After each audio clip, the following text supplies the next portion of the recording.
Assalamualaikum warahmatullahi wabarakatuh. Saya Aluna Putri Septiana dan dua rekan saya, Fitri Ayuningsi dan Yasmin, kami dari kelompok 3 akan membahas tentang sistem informasi pemasaran dan analisis pasar.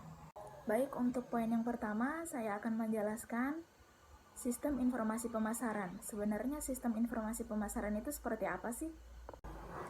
Jadi, sistem informasi pemasaran adalah semua pendukung utama untuk menganalisis dan menyusun rencana serta melakukan pengendalian dalam proses pemasaran.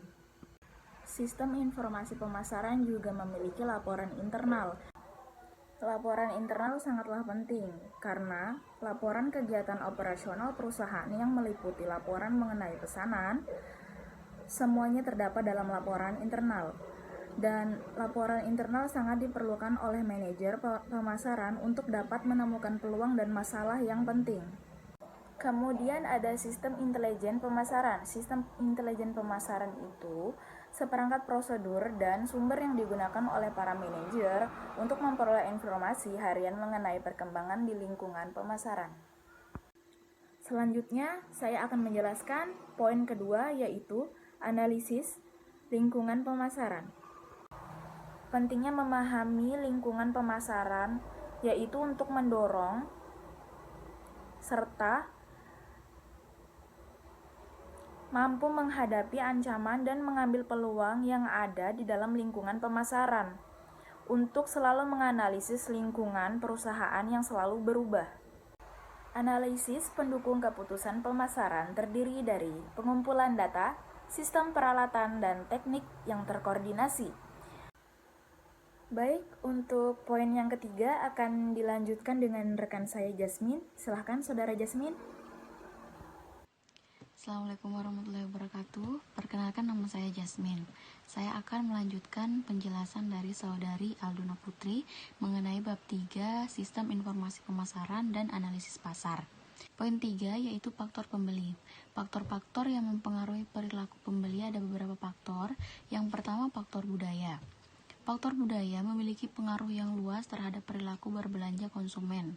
Menurut Kotler 1991, budaya merupakan penentu keinginan dan perilaku yang paling mendasar.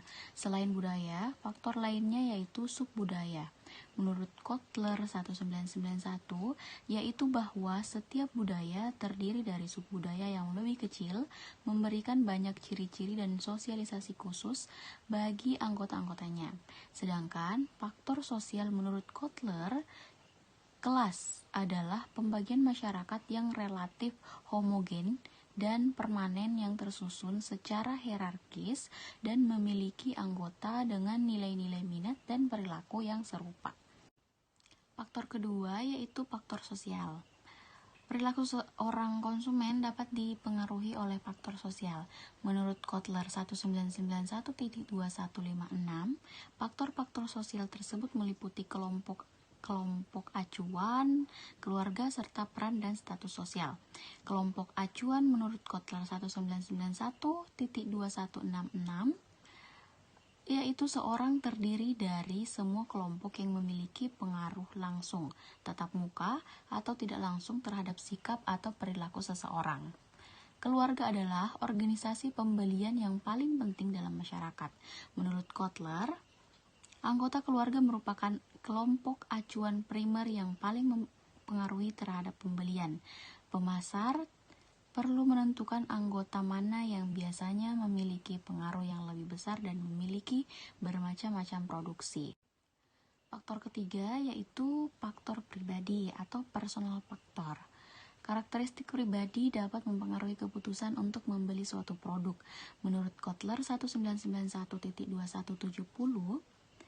karakter tersebut meliputi usia dan tahap siklus hidup pekerjaan, keadaan ekonomi, gaya hidup, serta kepribadian dan konsep diri pembeli. Faktor keempat yaitu faktor psikologi. Pilihan pembelian seseorang menurut Kotler 1991.2174 dipengaruhi oleh 4 faktor yaitu motivation, reception, learning, dan belief and attitude.